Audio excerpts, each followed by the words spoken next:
Hello दोस्तों, नमस्कार। मेरा नाम है दीपिका और आप सभी का एक बार फिर से स्वागत है द नोटबुक आईएएस के इस चैनल पे, जहां पर हम daily current affairs, the Hindu से संबंधित जितने भी इम्पोर्टेंट आर्टिकल्स और एडिटोरियल्स होते हैं, आपके एग्जाम के पॉइंट ऑफ व्यू से जो भी चीज़ें महत्वपूर्ण होती हैं उसको हम यहां पे बहुत ही विस्तार में कवर करते हैं दोस्तों।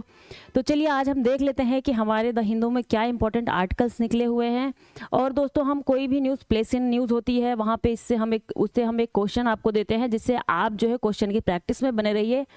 या फिर कोई आपकी इकोनॉमी, पॉलिटी, करंट अफेयर, किसी भी सब्जेक्ट से संबंधित कोई इंपॉर्टेंट न्यूज़ होती है या प्रीवियस ईयर क्वेश्चन होता है, तो हम यहाँ पे आपको एक जो है सेशन स्टार्ट करने से पहले एक क्वेश्चन देते हैं जिसको आपको सॉल्व करना होता है। बीच में उससे संबंधित कोई ना कोई आर्टिकल होता है हमारा, तो आप उस आर्टिकल को देखिए और अपने आंसर को वहाँ से ढूंढने का प्रयास किया करिए। इससे आपकी अटेंटिवनेस थोड़ी सी ज़्यादा बनी रहेगी और आपका एग्ज़ाम जैसे बहुत ही पास में है तो इससे आपको बहुत ज़्यादा हेल्प भी मिलेगा।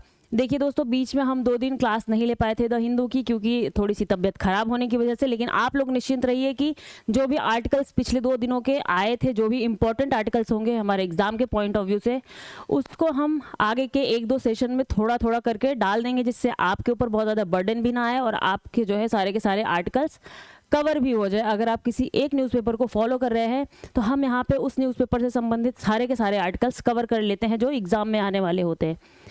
तो चलिए दोस्तों, शुरू कर लेते हैं, देख लेते हैं कि हमारा आज क्या है आर्टिकल में।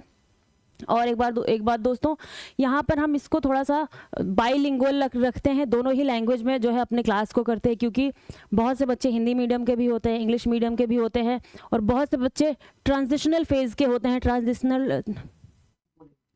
तो चलिए दोस्तों शुरू करते हैं। और मैं आपसे एक बात ये कहना चाहती हूँ कि हम लोग यहाँ पे काफ़ी ज़्यादा मेहनत से इन सारे आर्टिकल्स को कवर करते हैं। जो भी बैकग्राउंड होता है सब कुछ आपको यहाँ पे इन्फॉर्मेशन हम प्रोवाइड करवाते हैं, जो कि आपके एग्ज़ाम में ना छूटने पाए। लेकिन फिर भी कुछ लोग होते ही हैं जो थोड़ा सा हेट कमेंट तो कर ही देंगे, तो हम उससे बहुत ज़्यादा प्रभावित ना होते हुए हम अपने इस जो है सेशन को चालू ही रखेंगे। कोई बात नहीं है, हम मेहनत कर रहे हैं तो हमारी मेहनत का फल भी मिलेगा, बच्चों को भी मिलेगा और हमें भी मिलेगा। तो चलिए दोस्तों, और हम इसको जो है बाईलिंगुअल रखने का इसलिए प्रयास करते हैं जिससे कि जो भी हिंदी मीडियम के बच्चे हैं, जो भी इंग्लिश मीडियम के बच्चे हैं, दोनों को ही यहाँ पे फ़ायदा साइमल्टेनियसली हो सके।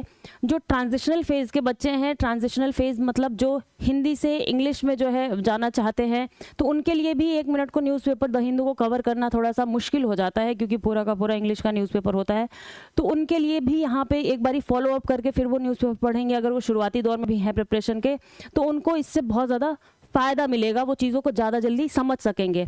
तो इसीलिए दोस्तों, हिंदी मीडियम के बच्चों के लिए खास करके बहुत ज़्यादा करंट अफेयर से संबंधित ऐसे न्यूज़पेपर नहीं है जो वो बहुत अच्छे से रिलीजियसली फॉलो कर सके। तो यहाँ पे हमारा प्रयास ये रहता है कि जो द हिंदू में आर्टिकल सबसे ज़्यादा इंपॉर्टेंट निकले हुए हैं उसको हम यहाँ हिंदी में भी अच्छे से कवर कर दें, जिससे उनकी भी तैयारी को एक अच्छा आधार मिल सके। तो हमारी कोशिश है दोस्तों, आप हमारी इस कोशिश को सपोर्ट करिए अगर आप करना चाहते हैं तो। बाकी और तो हम कुछ नहीं कहना चाहेंगे, हम अपनी तरफ से मेहनत करेंगे, बाकी देखते हैं। चलिए देखते हैं आज हमारा आर्टिकल क्या कहता है दोस्तों। आर्टिकल हमारे पास क्या क्या है आज के हमारे, काफ़ी 1-2 आर्टिकल्स तो इतने ज़्यादा बेहद महत्वपूर्ण है कि वहाँ से डायरेक्टली क्वेश्चन आ सकते हैं आपके एग्जाम में। तो इसी बात में हम सारे आर्टिकल्स देख लेते हैं दोस्तों कि जज वर्सेज जज, अभी कुछ प्रॉब्लम चल रही है तो उसके बारे में हम देखेंगे। जो जज के साथ की प्रॉब्लम चल रही है, supreme court takes over case from high court. ठीक है दोस्तों, ये एक है, इसको हम यहाँ पे देखने की कोशिश करेंगे कि क्या यहाँ पे केसेस हैं। दूसरा है आपका, finance ministry says economy likely to grow closer to 7% in 2024-25। ये फाइनेंस मिनिस्ट्री की एक जो है रिपोर्ट आई है दोस्तों, उसको हम यहाँ पे देखेंगे कि उसमें क्या कहा गया है। हमारे जो चीफ इकोनॉमिक एडवाइज़र हैं उनके बारे में भी देखेंगे, उन्होंने भी कुछ कमेंट किया हुआ है इस पर। तो ये कुछ फैक्ट्स और डेटा इंपॉर्टेंट है हमारे आने वाले रिसेंट एग्जाम्स के लिए, तो यहाँ से हम उन चीज़ों को देख लेंगे एक बारी। अगला आर्टिकल होगा हमारा, navy ship foils hijack bid on Iranian flagged vessel. फिर से जो है एक शिप पे अटैक करने की कोशिश की गई, उसको हाईजैक करने की कोशिश की गई है। फिर से हमारी नेवी शिप ने उसको जो है बचाया है। तो ये हमारे लिए एक प्राउड मोमेंट भी कहिए है कि हाँ, हमारी शिप भी, हम जो है सोचते हैं कि सिर्फ यूएसए की या किसी और कंट्री की ही जो वो है इतने पावरफुल है कि वो चीज़ों को हाईजैक करते हैं तो वो बचा लेते हैं, देखो ऐसा कर दिया वैसा कर दिया। लेकिन हमारी इंडियन नेवी भी ये काम करती है और बहुत अच्छे तरीके से करती है। आप कंटिन्यूसली देख रहे होंगे रेड सी में आक्रमण हो रहा है, हमारी इंडियन नेवी वहाँ पे जा रही है और कई सारे जो हाईजैक किए हुए वेसल्स हैं उनको वहाँ से छुड़ा रही है।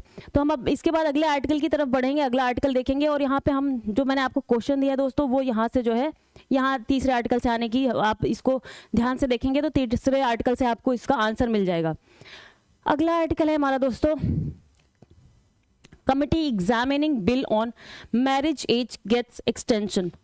इस पे हम थोड़ा सा बहुत छोटा सा ही आर्टिकल निकला हुआ है, लेकिन हम इस पे थोड़ा सा एक्स्ट्रा एडिशनल जो है इन्फॉर्मेशन देखेंगे, थोड़ा सा कुछ ऐसा उसमें कुछ लाइंस निकली हुई हैं जिसके बेस पे हम देखेंगे कि उसके और क्या हमारे कॉन्स्टिट्यूशन में क्या क्या प्रोविजंस है उस पर हम देख लेंगे, जो कि हमें एक बार हमारा रिविजन भी हो जाएगा पॉलिटी का और जो है हमारे एग्जाम के पॉइंट ऑफ व्यू से करंट से संबंधित हमारी चीज़ें भी कवर हो जाएंगी। तो पांचवा आर्टिकल होगा हमारा pros and cons of simultaneous elections. This is a very very important article आज का, मैं आप कहूँ one of the most important article तो दोस्तों ये है, इसको हम बहुत ही अच्छे तरीके से यहाँ पे कवर करेंगे।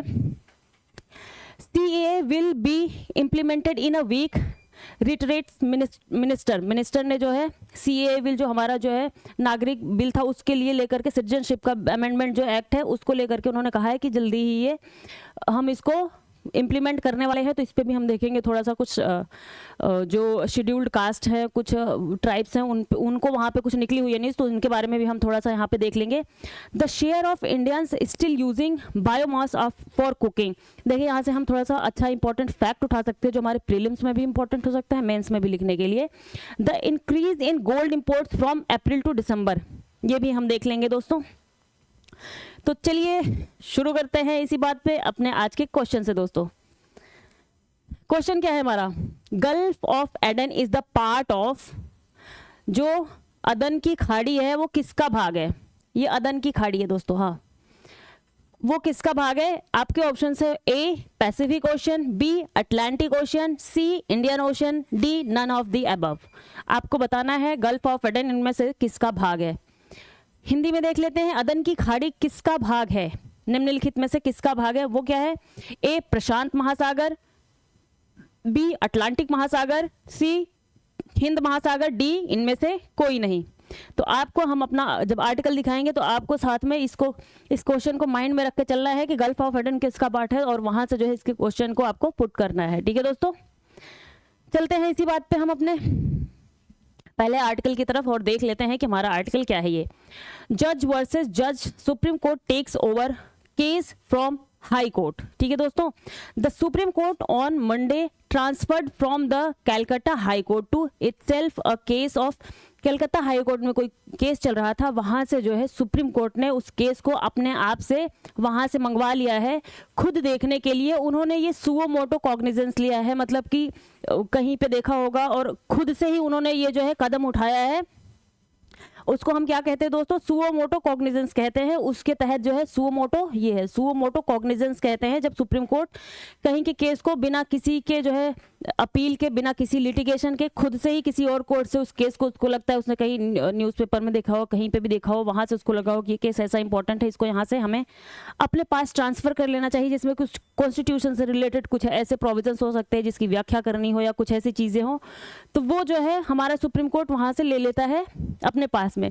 आप देख रहे होंगे कि रिसेंटली ये काफी ज्यादा कंट्रोवर्सी चल रही है, रिसेंटली क्या काफी टाइम से चल रही है, चाहे वो कोलेजियम सिस्टम को लेकर के हो कि जज खुद जज कोई अपॉइंट करते हैं, तो इससे जो है प्रॉब्लम क्रिएट होती है। गवर्नमेंट चाहती है कि हम कुछ ऐसा लेकर के आए, जैसे NJAC लेकर के आए थे, नेशनल जुडिशियल अपॉइंटमेंट कमेटी। आपको बताना है ये किस एक्ट के तहत और किस जो है आर्टिकल के अंडर में आने वाला था, जिसको जो है सुप्रीम कोर्ट ने रद्द कर दिया था। आपको ये जाकर के एक बार चेक करना है दोस्तों, ये है कि नहीं है अभी हमारे कॉन्स्टिट्यूशन में, या हटा दिया गया है। ये भी बहुत ही इंपॉर्टेंट, एक बार जाके आपको इसको देखना पड़ेगा। ये चीजें हैं दोस्तों। तो यहाँ पे मैं आपको ये बताने वाली हूँ कि जो सुप्रीम कोर्ट है वो जो है केसेस को कुछ उसके, आप जानते हैं कुछ सुप्रीम कोर्ट की जो पावर्स होती हैं वो कुछ मूल क्षेत्राधिकार होते हैं। मूल क्षेत्राधिकार जैसे होते हैं दोस्तों कि सुप्रीम कोर्ट क्या कर सकती है कि किसी भी स्टेट हो, दो स्टेट की आपस में लड़ाई हो, तो वो जो है उस केस को सुप्रीम कोर्ट ही देखेगी। पहली बार में सिर्फ सुप्रीम कोर्ट का ही अधिकार होगा उस केस को देखने का। सेंटर हो, जो हमारी संघ है, उसका किसी राज्य के साथ में कोई विवाद हो जाए तो भी वो सुप्रीम कोर्ट ही देखेगी, कोई हाई कोर्ट नहीं देख सकता। या फिर सेंटर है, दो अलग अलग राज्य हैं, अलग अलग तरीके से तीन धुरी बनी हुई है, तो वहां पे भी जो है सिर्फ सुप्रीम कोर्ट ही देख सकता है, उसको अदर कोई कोर्ट नहीं देख सकती है। ठीक है दोस्तों, और चाहे प्रेसिडेंट वगैरह से रिलेटेड कोई विवाद हो गया तो वो भी हमारा सुप्रीम कोर्ट देखता है। तो यहाँ पे जो है ये चीज़ें थी, ये मैंने आपको बता दी है कि सुप्रीम कोर्ट के कुछ कुछ ऐसे अधिकार होते हैं, और सुप्रीम कोर्ट कोई भी ऐसा बिल, ऐसा जो है केस कोई अदर कोर्ट में पेंडिंग हो, तो हाई कोर्ट हो या कोई अदर कोर्ट हो, वहां से वो सीधे अपने पास उस चीज उस जो है केस को ट्रांसफर कर सकती है। अगर सुप्रीम कोर्ट को ये लगता है कि ये इसमें कुछ कॉन्स्टिट्यूशनल प्रोविजंस निहित हैं जो कि हमारे कॉन्स्टिट्यूशन के पॉइंट ऑफ व्यू से इंपॉर्टेंट हो सकते हैं, क्योंकि आप सभी लोग जानते होंगे, नहीं जानते होंगे तो जो हमारा सुप्रीम कोर्ट है वो हमारे कॉन्स्टिट्यूशन का गार्जियन कहलाता है। ठीक है, उसका हेड कहलाता है कि हमारा जो कॉन्स्टिट्यूशन है उसको एक्सप्लेन करने का, उसमें कुछ ऐसे वर्ड्स या टर्म्स दिए गए हैं, तो उसको अल्टीमेटली अंततः जो है एक्सप्लेन करने का और बताने का अधिकार किसका है? हमारे सुप्रीम कोर्ट का है। तो इसीलिए वो हमारा गार्जियन कहलाता है। और ऊपर से अगर कोई पार्लियामेंट कोई ऐसा लॉ पास कर देती है जो हमारे कॉन्स्टिट्यूशन के अगेंस्ट में हो, या कुछ ऐसा अमेंडमेंट कर देती है जो हमारे कॉन्स्टिट्यूशन, जिसमें बेसिक ढांचा 1973 का बेसिक ढांचा आया था दोस्तों। 1973 केशवानंद भारती जो है 1973 का केस आया था, जिसमें जो है बेसिक स्ट्रक्चर की बात कही थी। केशवानंद भारती केस था ये। तो ऐसे ऐसे करके हमें थोड़ी थोड़ी चीज़ें याद होती चलेंगी दोस्तों, तो यहाँ पे मैं बार बार आपको चीज़ों को रिमाइंड करवाती चलती हूँ जिससे आपको याद हो जाए। केशवानंद भारती का केस था जहाँ पे बेसिक स्ट्रक्चर की बात कही थी हमारे सुप्रीम कोर्ट ने। तो सुप्रीम कोर्ट का ये है कि अगर कोई भी हमारी पार्लियामेंट बेसिक स्ट्रक्चर, कुछ ऐसी चीज़ें हैं जो हमारे कॉन्स्टिट्यूशन को जो है ओवरराइड करती हैं, तो उसको जो है सुप्रीम कोर्ट उसकी जुडिशियल रिव्यू कर सकता है, उसको देख सकता है कि हमारे कॉन्स्टिट्यूशन के अंतर्गत आता है कि नहीं आता है, कहीं ये हमारे बेसिक स्ट्रक्चर को जो है नुकसान तो नहीं पहुंचा रहा है, तो इसको देख करके वो उस चीज़ को रद्द कर सकती है हमारी सुप्रीम कोर्ट। तो ये आर्टिकल था दोस्तों, यहाँ पे बहुत ऐसा बड़ा आर्टिकल नहीं था, तो मैंने आपको जो इसमें मेन चीज़ें थी वो मैंने आपको बता दी। मेन बात यहाँ पे ये थी, मैं आपको यही बताना चाहती थी कि एक तो सुओ मोटो कॉग्निजेंस होता है, जहाँ पे हमारी supreme court suo motu cognizance ले सकती है और किसी जो लोअर कोर्ट है वहाँ से केस को अपने पास मंगवा सकती है। ये चीज़ मुझे बताना था आपको यहाँ पे इस इंपॉर्टेंट आर्टिकल से, जो मैंने आपको बता दिया है। चलते हैं हम अपने आर्टिकल की तरफ। अगले क्या है, ये एक इंपॉर्टेंट आर्टिकल है हमारे इकोनॉमी के पॉइंट ऑफ व्यू से दोस्तों। फिनमिन means finance ministry says economy likely to grow closer to 7% in 2024-25। ठीक है दोस्तों, तो यहाँ पे एक हमारी फाइनेंस मिनिस्ट्री की जो है रिपोर्ट आई है। रिपोर्ट का नाम क्या है? The Indian economy a review. नाम क्या है? The Indian economy a review. ये रिपोर्ट आई है, इसी में ये बात कही गई है कि 2024-25 में हमारी इकोनॉमी 7% से ग्रो कर सकती है। उसके ग्रोथ करने की संभावना, हमारे जीडीपी की जो ग्रोथ करने की संभावना है वो 7% तक की हो सकती है, जिससे हम अगले 3 वर्षों में आने वाले 3 सालों में हम जो है $5 ट्रिलियन की इकोनॉमी हो जाएंगे। कितने ट्रिलियन डॉलर की दोस्तों? $5 ट्रिलियन की इकोनॉमी हो जाएंगे। ठीक है दोस्तों, $5 ट्रिलियन की इकोनॉमी हो जाएंगे तो हम पहुंच जाएंगे 3rd largest economy in the world. 3rd largest economy हो जाएंगे, तीसरे नंबर पे पहुंच जाएंगे। जैसा आप सभी जानते हैं कि अभी हम 5वें नंबर की इकोनॉमी है पूरी दुनिया में, 5वें नंबर पे आते हैं। ठीक है दोस्तों, हम कितने नंबर पे आते हैं? अभी हम 5वें नंबर पे आते हैं। और हमारी जो है गवर्नमेंट, इस गवर्नमेंट का जो हमारी अभी प्रेजेंट की गवर्नमेंट है, उन्होंने पहले भी कहा था कि हम 2024 जब ये अगला इलेक्शन आने वाला तब तक हम जो है $5 ट्रिलियन की इकोनॉमी बन जाएंगे। लेकिन बीच में आप जानते हैं कोविड वगैरह भी हो गया और कुछ प्रॉब्लम्स भी हो गई, तो इसकी वजह से हम लोग जो है सारी पूरी दुनिया की इकोनॉमी स्लो डाउन कर गई, तो इस वजह से हम इतना बढ़ नहीं पाए। लेकिन अभी कहा जा रहा है कि अगले 3 वर्षों में, मतलब 2024 चल रहा है तो 25, 26, 27 के आसपास हम जो है 27 से 28 के आसपास हम जो है $5 ट्रिलियन की इकोनॉमी हो जाएंगे और हम दुनिया की 3rd लार्जेस्ट इकोनॉमी हो जाएंगे। लेकिन दोस्तों अभी भी हमारी पॉपुलेशन को देखते हुए, हमारे ज्योग्राफिकल एरिया को देखते हुए, अभी भी हमारा जो $5 ट्रिलियन की इकोनॉमी है ये अभी भी पॉपुलेशन के रेशियो में बहुत ज़्यादा कम है, अगर हम सही इसको एनालिसिस करें। क्योंकि पॉपुलेशन कहाँ पे हमारी 140 करोड़ के आसपास है और जो है हम $5 ट्रिलियन की इकोनॉमी के आसपास है। वहीं आप देखेंगे जो यूएसए की इकोनॉमी है वो 20 से 25 के बीच में वेरी करती है, 20 से 22 के बीच में ट्रिलियन डॉलर इकोनॉमी के बीच में, और वहाँ की आपको पॉपुलेशन मालूम होगी तो 35 से 40 करोड़ मैक्सिमम है, 40 से 45 मैक्सिमम होगी। तो वहाँ के आप एक तरीके से समझ सकते हैं कि वहाँ की पॉपुलेशन को सिर्फ 40 से 45 करोड़ या 35 से 40 ही, मुझे लगता है कि इतनी ही है वहाँ पे अभी पॉपुलेशन यूएसए की। 35 से 40 करोड़ की पॉपुलेशन के लिए लगभग 22 ट्रिलियन डॉलर की इकॉनमी सर्वाइव करने के लिए, तो आप समझ सकते हैं कि उनका जाहिर सी बात है, किसी का भी अगर इतने ट्रिलियन डॉलर की इकॉनमी होगी, पॉपुलेशन कम होगी, तो लिविंग स्टैंडर्ड वगैरह अपने आप ज़्यादा हाई होंगे। हमारे यहाँ क्या है, 140 करोड़ की पॉपुलेशन है, उसको सर्वाइव करने के लिए अभी पूरी की पूरी 5 ट्रिलियन डॉलर की भी इकॉनमी हमारी नहीं है। तो आप इससे समझ सकते हैं, इसी वजह से हमारी अभी लिविंग स्टैंडर्ड और ये सब सारी चीज़ें जो डेवलप्ड कंट्रीज़ हैं उनसे काफ़ी ज़्यादा पीछे हो जाती हैं। ठीक है दोस्तों, जबकि चाइना की भी 16-17 ट्रिलियन डॉलर इकॉनमी के आसपास जो है उसकी भी काफ़ी ज़्यादा है। तो चलिए दोस्तों आगे हम चलते हैं, देखते हैं हम अगले। हाँ, ये सारी चीज़ें मैंने आपको यहाँ पे बताई। और जो है यहाँ पे क्या कहा गया है कि जो हमारे economic minister, chief economic adviser हैं, चीफ इकोनॉमिक एडवाइज़र कौन है हमारे, अनंत नागेश्वरन। इन्होंने कहा है कि 7% growth when the world struggles to grow 2% is better than 8 to 9% growth when the world grows at 4%। इनका कहना यह है कि 7% की ग्रोथ बहुत ज़्यादा अच्छी है जब दुनिया जो है 2% की ग्रोथ के लिए भी संघर्षशील है। पूरी दुनिया की अगर एवरेज ग्रोथ का परसेंट निकालेंगे तो वो 2% से भी जो है 2% भी पहुंचने में मुश्किल हो रही है। और वहीं पे अगर इंडिया की इकॉनमी 7% से ग्रो कर रही है तो वो वर्ल्ड इकॉनमी के एवरेज से भी काफ़ी ज़्यादा हाई चली जाती है। तो इन्होंने इसी पे कहा कि जो है 7% की ग्रोथ हमारे लिए ज़्यादा बेटर है इस टाइम पे, रादर देन हम सोचें कि हम 8-9% से ग्रो कर रहे हो और दुनिया की इकॉनमी 4% से ग्रो कर रही हो, तो हम जो है उस एवरेज से बहुत ज़्यादा आगे नहीं होंगे। तो इन्होंने कहा कि अभी के लिए हमारे लिए 7% की ग्रोथ जो है काफ़ी ज़्यादा अच्छी होगी। आगे क्या है इसमें जो मेन पॉइंट्स है वो क्या है, structural reform since 2014 have strengthened macro economic fundamentals the finance ministry argues. Finance ministry का जो है आर्ग्यूमेंट है कि जो है 2014 से लेकर के अभी तक काफ़ी ज़्यादा हमारे जो इंफ्रास्ट्रक्चरल चेंजेस हैं, इन सब की वजह से जो है हमारी इकॉनमी में इस तरीके की ग्रोथ देखने की संभावना है हमारी। ठीक है दोस्तों, Finance Ministry outlines reforms such as GST and IBC but only makes passing mention of demonetization in 2016। ठीक है दोस्तों, तो ये कुछ इंपॉर्टेंट चीज़ें थी वो मैंने आपको यहाँ पे बता दी हैं कि हम यहाँ पे इतने ट्रिलियन की इकॉनमी बनने की हम संभावना रखते हैं।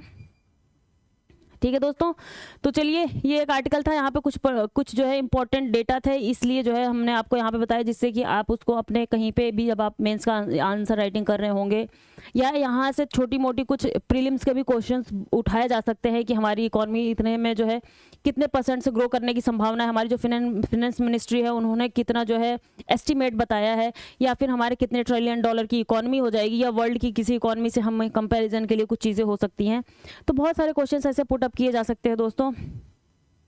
तो चलिए चलते हैं हम अपने अगले आर्टिकल की तरफ। ये देखिए दोस्तों, हमारा अगला आर्टिकल क्या है, अगला आर्टिकल हमारा वही है, navy ship foils hijack bid on Iranian flagged vessel. ठीक है, navy ship foils hijack bid, foils मतलब कि नाकाम करना, एक तरीके का किसी चीज़ के इफर्ट को नाकाम करना। A swift response by an Indian navy ship INS Sumitra, हमारी जो इंडियन नेवी थी उसका नाम क्या था, INS सुमित्र। देखिए दोस्तों, ये गल्फ ऑफ एडन में आप जानते हैं और रेड सी में लगातार हुतीज वगैरह और सोमालिया के जो पायरेट्स हैं वो लोग आक्रमण कर रहे हैं वेसल्स के ऊपर। 2010 में जो है इन चीज़ लगातार चलती आ रही थी बहुत पहले से, लेकिन 2010 तक ये पायरेसी वाले काम काफ़ी ज़्यादा कम हो गए थे, लेकिन अभी फिर से स्टार्ट हो गए हैं रिसेंट टाइम पे। यही जो इजराइल और हमास का अटैक, वहाँ पे लड़ाइयाँ चल रही हैं, उसको देखते हुए फिर हुतीज ने रेड सी में अटैक करना शुरू कर दिया वेसल्स के ऊपर, चाहे वो USA की हो चाहे वो इंडिया की हो, जो भी उन चीज़ों को इजराइल को सपोर्ट करते हैं उनके जो है अगेंस्ट में वहाँ पे उन वेसल्स को आक्रमण कर रहे हैं वहाँ पे।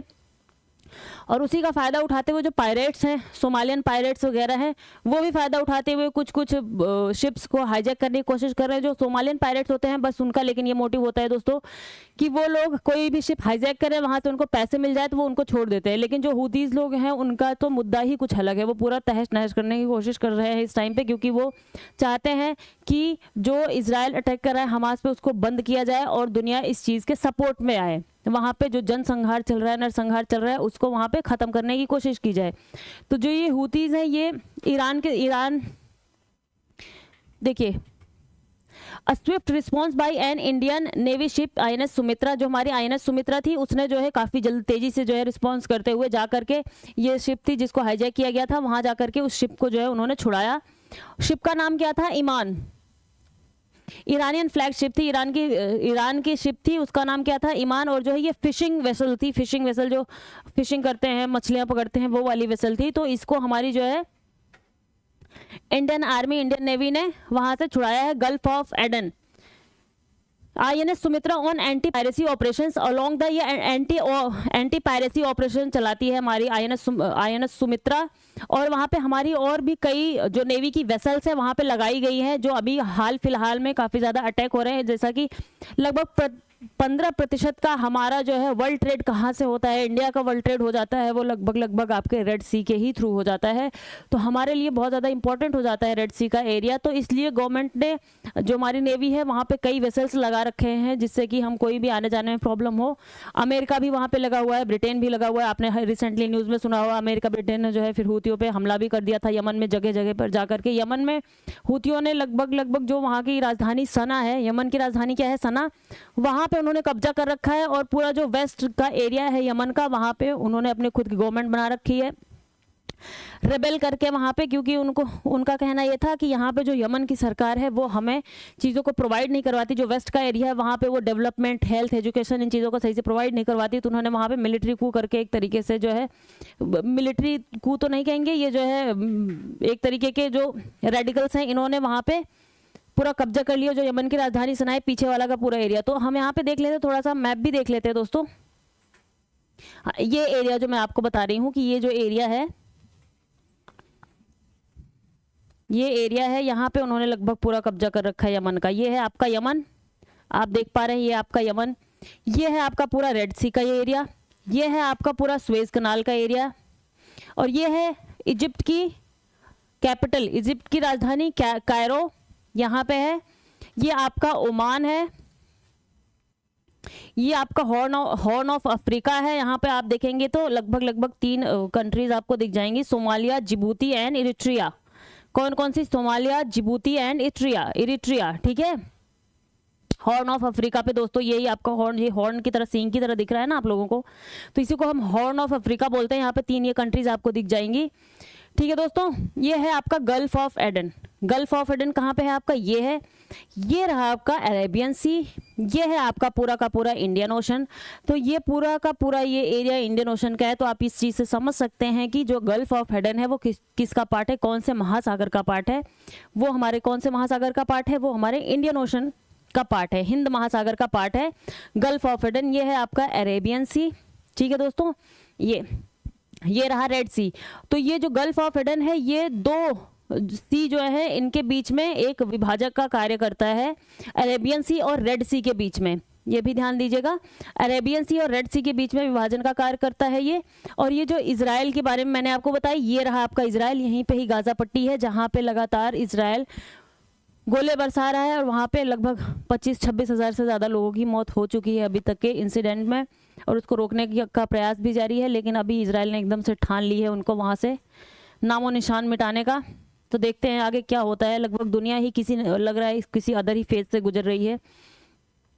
इधर आप रशिया का देखेंगे, अलग ही चल रहा है सीन। इधर आप देखेंगे, इधर म्यांमार का अलग सीन चल रहा है। वहाँ पे जो चिन कुकी हैं उनको लेकर के वहाँ पे अलग ही बवाल चल रहा है। यहाँ पे आप देख रहे हैं इस वाले एरिया में अलग ही बवाल चल रहा है। तो आप जहाँ भी देखेंगे, सोमालिया, सूडान, इन सब में देखेंगे वहाँ भी अलग ही रेबेल वगैरह चल रहे हैं।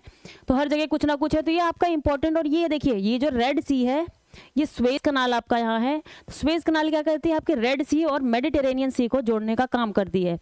तो जो पहले हमारे जो वेसल्स होते थे और कंट्रीज के भी होते थे यहाँ से आकर के, अब जैसे इंडिया का ही वेसल है तो अब यहाँ से जा करके वो यहाँ से सीधे चला गया मेडिटेरेनियन सी में, और यहाँ पे उसको पूरे के पूरे यूरोपियन कंट्रीज से जो है वहाँ तक जाने का मिल गया, इधर कंट्रीज में जाने का मिल गया।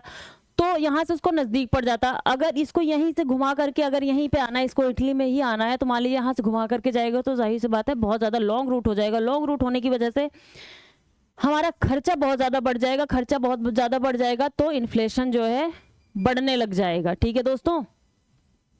और यहाँ पे ये सारी की सारी जो OECD ऑयल एक्सपोर्टिंग कंट्रीज़ हैं मेनली, वो सारी की सारी यहीं पे हैं। तो यहाँ पे अटैक की वजह से इनसे भी, इनके लिए भी ज़्यादा प्रॉब्लम हो रही है ऑयल को एक्सपोर्ट करने की और अदर कंट्री को इंपोर्ट करने की। तो इंडिया इंपोर्ट करेगा और उस पर अटैक होगा, तो इसको फिर घूम के आना पड़ेगा, तो जाहिर सी बात है लागत हमारी बढ़ जाएगी। ठीक है दोस्तों, तो ये सारा था, मैंने आपको बता दिया। ये है आपका मेडिटेरेनियन सी, ये है आपका, ये सुएज कनाल जोड़ती है आपको रेड सी और मेडिटेरेनियन सी को। गल्फ ऑफ एडन किसके लिए है? अरेबियन सी और रेड सी के बीच में है दोस्तों। ठीक है, और ये रहा आपका, सॉरी दोस्तों, ये रहा आपका पर्शियन गल्फ। ये सारी की सारी चीज़ें मैंने आपको बता दी हैं ये वाले एरिया से संबंधित। आप ध्यान से इसको देख लीजिएगा एक बारी और। ये हमारे लिए इम्पोर्टेंट, काफ़ी ज़्यादा इम्पोर्टेंट एरिया बना हुआ है, काफ़ी ज़्यादा इम्पोर्टेंट वर्ल्ड का प्लेस ये हमारे न्यूज़ में बना हुआ है लॉन्ग टर्म से। तो ये हमारे एग्जाम के पॉइंट ऑफ व्यू से बहुत ही इंपॉर्टेंट होने वाला है। और इसी को ही हम ध्यान से देखेंगे। इसी में से कुछ ऐसे एग्जाम में क्वेश्चंस को घुमा के दे देते हैं, फिर हम बहुत ज़्यादा कंफ्यूज हो जाते हैं कि अच्छा इसका आंसर क्या होगा। जैसे मैंने आपको अभी क्वेश्चन दिया कि जो हमारी गल्फ ऑफ एडन है वो किस ओशन का पार्ट है, तो ये भी हमें थोड़ा सा कंफ्यूज कर सकता है। बाकी ये सारे एरिया को हम ध्यान से देख लेंगे तो कहीं से भी क्वेश्चन बनेगा तो हम उसको सॉल्व करने की सिचुएशन में होंगे। चलते हैं हम अपने अगले आर्टिकल की तरफ। दोस्तों अगला आर्टिकल हमारा क्या है? ये committee examining bill on marriage age gets extension. Marriage को लेकर के जो औरतों की 18 साल की वर्ष में अभी हमारी मैरिज एज है कि औरतों को 18 साल में उनकी शादी करने की जो लीगल एज है उसको बढ़ा करके 21 करने की हमारी गवर्नमेंट विचार कर रही थी। उसके लिए उन्होंने एक जो है पार्लियामेंट्री कमेटी बना रखी थी उस बिल को एग्जामिन करने के लिए। कोई भी बिल जाता है हमारी पार्लियामेंट में तो फिर वहाँ से वो जाता है किसी पार्लियामेंट कमेटी के पास जो उसके बारे में, उसके प्रोस एंड कॉन्स उस बिल के, उसकी सारी चीज़ों को देखती है, एग्जामिन करती है कितना ज़रूरी है कितना ज़रूरी नहीं है, इसमें क्या चीज़ें ऐड की जा सकती हैं क्या चीज़ें हटाई जा सकती हैं। तो जो मेन काम होता है वो हमारी पार्लियामेंट्री कमेटी का होता है, जो किसी भी बिल से संबंधित पार्लियामेंट्री कमेटी होती है मेन चीज़ें वही देखती है। थोड़ा लॉन्ग टर्म तक के लिए उसको दे दिया जाता है। आप जानते हैं सेशन तो कितनी ही देर का चलता है पार्लियामेंट का, और उसमें कितने ही बिल्स आते हैं, उसमें वोटिंग वगैरह का भी काम चलता है। तो हमारी पार्लियामेंट उसको ऑन द स्पॉट इतना तो डिस्कस नहीं कर सकती और इतना ज़्यादा उसको उसमें चीज़ों को ऐड या रिड्यूस नहीं कर सकती है। तो इसलिए पार्लियामेंट्री कमिटीज़ होती हैं जो उस पर्टिकुलर बिल को देखती हैं और उस पर डिसीजन लेती हैं, उसके प्रोस एंड कॉन्स बहुत माइन्यूटली उसको ऑब्जर्व करती है। तो इसके लिए भी पार्लियामेंट्री कमेटी बनाई गई थी। हमारा जो है बिल क्या था? बिल क्या है?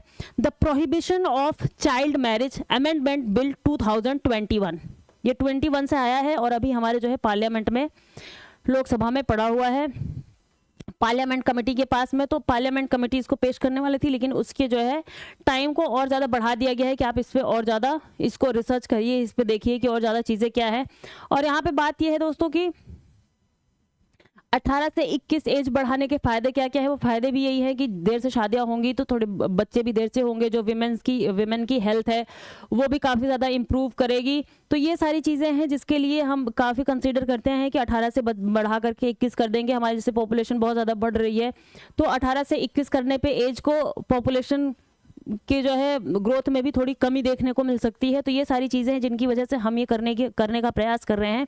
और लड़कियां भी थोड़ा ज़्यादा टाइम तक पढ़ लिख पाएंगी, अपने आप को एजुकेट कर पाएंगी और सही डिसीजन ले पाएंगी। आप जानते हैं ये दोस्तों कि 18 साल का बच्चा कितना भी हम कह लें कि वो बहुत ज़्यादा मैच्योर है या कुछ है, फुली डेवलप्ड माइंड तो 25 के आसपास ही होता है। आप सही से देखेंगे तो 25 के आसपास ही हम चीज़ों के प्रोस एंड कॉन्स को बहुत अच्छे से एनालाइज कर सकते हैं। 18 की एज में तो कोई भी हमें आराम से इन्फ्लुएंस कर सकता है कि आप ये कर लो तो ये ज़्यादा ठीक है, ये कर लो तो ये ज़्यादा ठीक है। हालांकि तो ये चीज़ थी यहाँ पे मैंने आपको ये बताई। और बात ये है, इस पे एक लाइन निकली जिस पे मैं आपको थोड़ा सा इसके बारे में एक्स्ट्रा एडिशनल नॉलेज देना चाहूँगी। वो क्या है? The prohibition of child marriage Amendment Bill 2021 which was introduced in Lok Sabha and remains pending there is likely to lapse when the tenure of the House ends in June।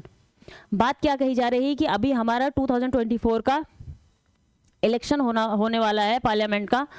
तो अगर ये pending है हमारा bill Lok Sabha में और जब दूसरी लोकसभा का गठन हो जाएगा तो ये जो बिल पेंडिंग है यहाँ पे ये फिर ख़त्म हो जाएगा यहीं पे इस लोकसभा में। फिर अगले लोकसभा में हमें फिर से इसको इंट्रोड्यूस करना पड़ेगा। तो इसी बात पे हम देख लेते हैं कि बिल्स को इंट्रोड्यूस करने और हम कब कर सकते हैं कब हटा सकते हैं, उससे लेकर के कुछ इंपॉर्टेंट फैक्ट्स है जो मैं आपको यहाँ पे अपने पॉलिटी से संबंधित सब्जेक्ट से है तो हम उसको देख लेते हैं कि वो हमारे लिए काफ़ी ज़्यादा इंपॉर्टेंट हो सकते हैं वो सारे के सारे फैक्ट्स। तो यहाँ पे जो था ये मैंने आपको ये वाले सारे जो है इसमें जो नॉर्मल इन्फॉर्मेशन थी वो मैंने सारी आपको यहाँ पे बता दी है। तो हम इसके साथ में हम क्या देख लेते हैं, ये विधेयकों के बारे में कि विधानसभा और राज्यसभा में विधेयक को हम कैसे विधानसभा और हमारे लोकसभा में राज्य विधेयकों को कैसे प्रस्तुत करते हैं, उसका विघटन कैसे होता है और कब विघटित हो जाती है वो। जैसे देखिए दोस्तों, केवल लोकसभा और विधानसभाओं का विघटन होता है, राज्यसभा और राज्य विधान परिषद के विघटन का कोई प्रावधान नहीं है। हमारे कॉन्स्टिट्यूशन में लोकसभा और विधानसभाओं का विघटन होता है, लेकिन राज्यसभा और विधान परिषद के विघटन का कोई प्रावधान नहीं है। ठीक है दोस्तों, ये हमारी परमानेंट बॉडीज है, राज्यसभा और विधानसभा विधान परिषद दोस्तों। ठीक है, विधान परिषद ये स्टेट की हो गई, ये हमारी सेंटर की हो गई। ठीक है दोस्तों, जब लोकसभा विघटित की जाती है तो इसके सारे कार्य जैसे विधेयक, प्रस्ताव, संकल्प, नोटिस, याचिका आदि समाप्त हो जाते हैं। जब हमारी लोकसभा विघटित होती है, जैसे होने वाली है, तो वहां पे जो भी विधेयक होगा इस टाइम पे प्रस्ताव, संकल्प, नोटिस, याचिका आज सारे के सारे समाप्त हो जाएंगे। उनको फिर से जो है री इंट्रोड्यूस करना पड़ेगा नेक्स्ट जो हमारी नई लोकसभा गठित होगी। इनसे संबंधित प्रावधान भारतीय संविधान के अनुच्छेद 107 और 108 में दिए गए हैं। ये इनसे संबंधित प्रावधान किसमें, हमारे आर्टिकल में 107 और 108 आर्टिकल नंबर ये है हमारा। कोई विधेयक व्यपगत समाप्त कब होता है, देख लेते हैं। कोई भी विधेयक जो है लैप्स कब करता है हमारे पार्लियामेंट में, कब वो समाप्त हो जाता है। पहला क्या है, ऐसे विचाराधीन विधेयक जो लोकसभा में हैं, चाहे लोकसभा में रखे गए हों या राज्यसभा द्वारा हस्तांतरित किए गए हों, राज्यसभा से यहाँ भेजा गया है। ठीक है दोस्तों, ऐसे विधेयक जो लोकसभा में पारित हो चुके हैं लेकिन राज्यसभा में विचाराधीन है, ऐसे विधेयक जो है कब हो जाते हैं, समाप्त हो जाते हैं। ठीक है दोस्तों, ऐसे विचाराधीन विधेयक जो लोकसभा में है, ऐसे विधेयक जो लोकसभा में पारित हो चुके हैं लेकिन राज्यसभा में विचाराधीन है राज्यसभा में। ठीक है दोस्तों, तो ऐसे विधेयक समाप्त हो जाएंगे। दूसरा क्या है, ऐसे विधेयक जो राज्यसभा में प्रस्तुत किए गए हों तथा पारित भी हो गए हों लेकिन लोकसभा में विचाराधीन हो, लोकसभा के विघटन के साथ ही समाप्त हो जाते हैं। जो भी लोकसभा में विधेयक आया रहेगा, वो जब हमारी लोकसभा समाप्त होती है तो उसके साथ में वो विधेयक भी वहां पे समाप्त हो जाता है, उसको अगले लोकसभा में हम री इंट्रोड्यूस करते हैं दोस्तों। ठीक है, अगला क्या है, एक ऐसा विधेयक जो राज्यसभा में प्रस्तुत और पारित होने के बाद लोकसभा में भेजा जाता है लेकिन लोकसभा द्वारा इसे संशोधन के साथ राज्यसभा को लौटा दिया जाता है और तब इसे राज्यसभा की मंजूरी नहीं मिलती है, तो निचले सदन के विघटन की तिथि को इस विधेयक को समाप्त माना जाता है। क्या कहा जा रहा है दोस्तों, वेरी इंपॉर्टेंट लाइन। एक ऐसा विधेयक जो राज्यसभा में राज्यसभा में एक विधेयक प्रस्तुत हो चुका है और वहां पे पारित भी हो गया है, पारित होने के बाद वो लोकसभा के पास भेज दिया गया है वहां से पारित करवाने के लिए, लेकिन लोकसभा उसको क्या करती है, उसमें कुछ संशोधन करती है कि ये चीजें इसमें सही नहीं है और फिर से राज्यसभा के पास भेज देती है उसको पारित करने के लिए। और अगर जब हमारा लोकसभा का इलेक्शन होता है तब तक राज्यसभा अगर उस बिल को मंजूरी नहीं दी रहती है तो निचले सदन के विघटन की तिथि को, जिस टाइम पे हमारे निचले सदन का विघटन होगा, निचला सदन हम किसको बोलते हैं, उच्च सदन हम राज्यसभा को बोलते हैं दोस्तों और निचला सदन बोलते हैं हम लोकसभा को। ठीक है, तो निचले सदन के विघटन की तिथि को इस विधेयक को समाप्त माना जाता है। ठीक है, तो कोई भी क्योंकि लोकसभा हमारा सबसे ज्यादा इंपॉर्टेंट रोल प्ले करती है, वही हमारे डेमोक्रेसी को रिप्रेजेंट करती है दोस्तों, तो इसलिए वहां से विधेयक का पारित होना बहुत ही ज्यादा जरूरी होता है। इस चीज को आप दिमाग में बना के रखेंगे तो ये सारे क्वेश्चन ऑप्शन आएंगे तो सॉल्व करने में आसानी होगी। विधेयक कब समाप्त नहीं होता, समाप्त हम कब नहीं मानते, ऐसा विधेयक जो राज्यसभा में विचाराधीन हो लेकिन लोकसभा द्वारा पारित ना हो, अभी वो राज्यसभा में ही आया है तो जाहिर सी बात है लोकसभा तक तो पहुंचा नहीं है तो वो बना रहेगा। ऐसा विधेयक जो दोनों सदनों द्वारा पारित हो और राष्ट्रपति की स्वीकृति के लिए विचाराधीन हो, लोकसभा ने भी पास कर दिया, राज्यसभा ने भी पास कर दिया और फिर वो गया है राष्ट्रपति की मंजूरी के लिए, तो वो विधेयक जो है समाप्त नहीं होगा, वो लैप्स नहीं करेगा हमारी लोकसभा के विघटन के साथ में। ठीक है दोस्तों, ऐसा विधेयक जो दोनों सदनों द्वारा पारित हो लेकिन राष्ट्रपति द्वारा पुनर्विचार के लिए लौटा दिया गया हो। ठीक, ऐसा विधेयक एक बारी दोनों ही सदनों ने पारित कर दिया गया हो और राष्ट्रपति के पास पहुंचा हो लेकिन राष्ट्रपति ने उसको पुनर्विचार के लिए लौटा दिया हो, तो ऐसा भी विधेयक समाप्त नहीं होता है।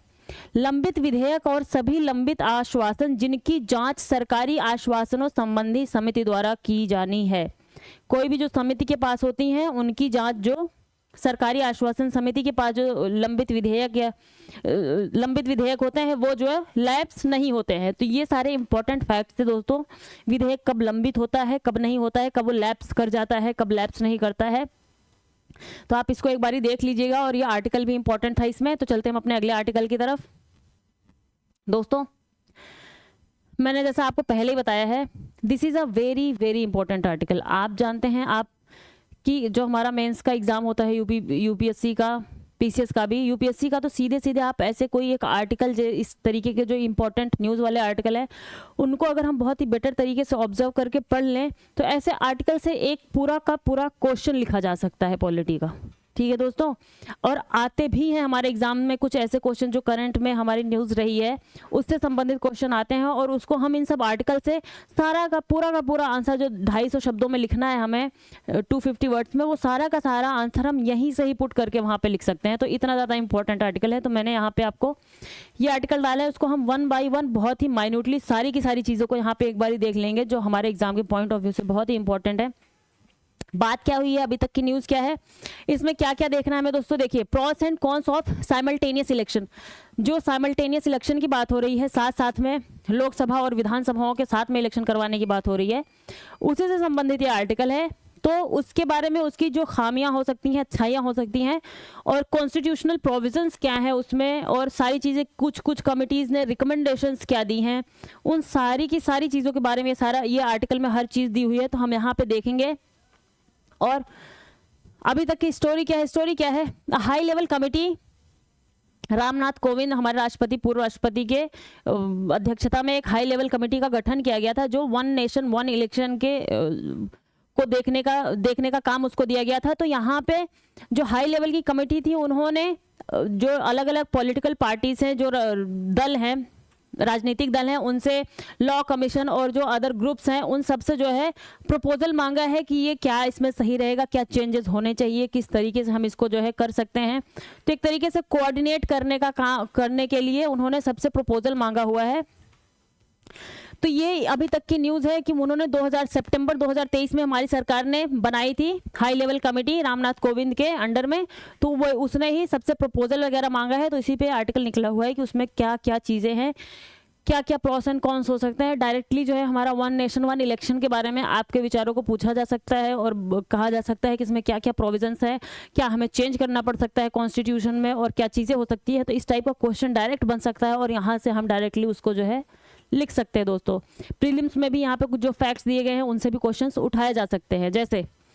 तो अभी हम इसमें देख लेते हैं 1 by 1 what is the background. Background क्या रहा है 1 नेशन 1 इलेक्शन का। यहाँ पे कहा जा रहा है दोस्तों कि जब 4 हमारी लोकसभा इलेक्शन जब हम आज़ाद हुए थे, उस टाइम पे 1952 फिर 1957 1962 1967 1952 1957 1962 एंड 1967 में the election to the Lok Sabha and state legislative assemblies were held simultaneously. इन चार हमारी लोकसभा चुनाव में जो इलेक्शन था वो साइमल्टेनियसली साथ साथ करवाया गया था, हमारे संसद का भी और हमारी राज्य विधानसभाओं का, कि 4 सालों में। वो 4 साल कौन कौन से थे, 1952 में, 1957, 1962 और 1967। लेकिन बाद में क्या हुआ, बाद में दिक्कत ये हो गई दोस्तों कि जो कुछ बीच में कभी काफ़ी ज़्यादा जो अदर पार्टी थी, कभी स्टेट की कोई गवर्नमेंट गिर गई, या सेंटर की आपने कई बारी देखी हुई, इंदिरा गांधी कुछ ही टाइम के लिए एक बारी प्रधानमंत्री ने, फिर अदर पार्टी की आ गए, फिर अदर पार्टी का कुछ ही महीने के लिए या कुछ ही टाइम के लिए फिर वहाँ की सरकार गिर गई। तो वो जो हमारा इलेक्शन था वो कंटिन्यूसली चल नहीं पाया, क्योंकि 5 साल तक कंटिन्यूसली चलेगा सारा स्टेट में और सेंटर में, तभी वो आराम से दूसरा इलेक्शन कंडक्ट करवाया जा सकता है। लेकिन बीच में ही अगर हमारी लोकसभा का विघटन हो गया बार बार, या किसी राज्य विधानसभा का विघटन हो गया बीच में ही, तो उसके फिर से उसका इलेक्शन करवाया, दोबारा से री इलेक्ट करवाया गया, और फिर से वो जब 5 साल के लिए चली, तो बाद में इसका जो ये रिदम चल रहा था हमारा साथ साथ करवाने का, वो टूट गया, और फिर हम आगे पीछे हमारा इलेक्शन होने लग गया। तो यहाँ पे ये बात कही जा रही है कि फिर 2019 में इन्होंने बताया कि 2019 में सिर्फ और सिर्फ जो 4 राज्य विधानसभाएं थी उनका इलेक्शन हुआ था हमारे सेंटर के साथ में, सिर्फ चार राज्यों का इलेक्शन हुआ था हमारे सेंटर के साथ में। तो लेकिन इसके ऊपर जो है हमारा जो इलेक्शन कमीशन ऑफ इंडिया है और जो लॉ कमीशन है वो काफ़ी टाइम से इस चीज़ को लेकर के काफ़ी विचार कर रहा है, इस पर बातें कर रहा है, उसने क्या क्या रिकमेंडेशंस दी हैं उस पर भी हम आगे विचार करेंगे दोस्तों, ठीक है। तो आगे चलते हैं, आगे हमारा क्या what is the case for simultaneous elections, मतलब इससे हमें क्या क्या प्रॉफिट या फायदे हो सकते हैं अगर हम साथ साथ में इलेक्शन करवाते हैं। अगले की पूरी जो है पैराग्राफ इसी पे है। तो हम यहाँ पे देख रहे हैं कि यहाँ पे पहला सबसे जो है इन्होंने बताया कि ये कॉस्ट एफिशिएंट होगा।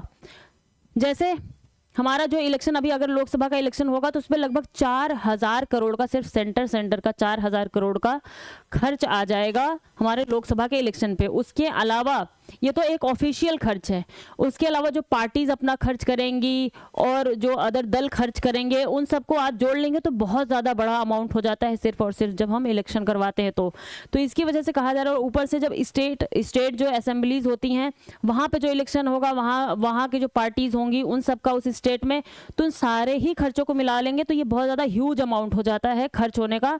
तो इससे जो है क्या हो सकता है, जब हम साथ में करवाएंगे तो हमारा ये खर्च जो है साथ में होने से थोड़ा बच सकता है, कम हो सकता है, ठीक है। तो पहला पॉइंट इन्होंने ये दिया है कि firstly it is estimated then the cost of holding general election to the Lok Sabha is around 4000 crore for the central government, ठीक है। तो ये कॉस्ट एफिशिएंट हो सकता है, ठीक है दोस्तों।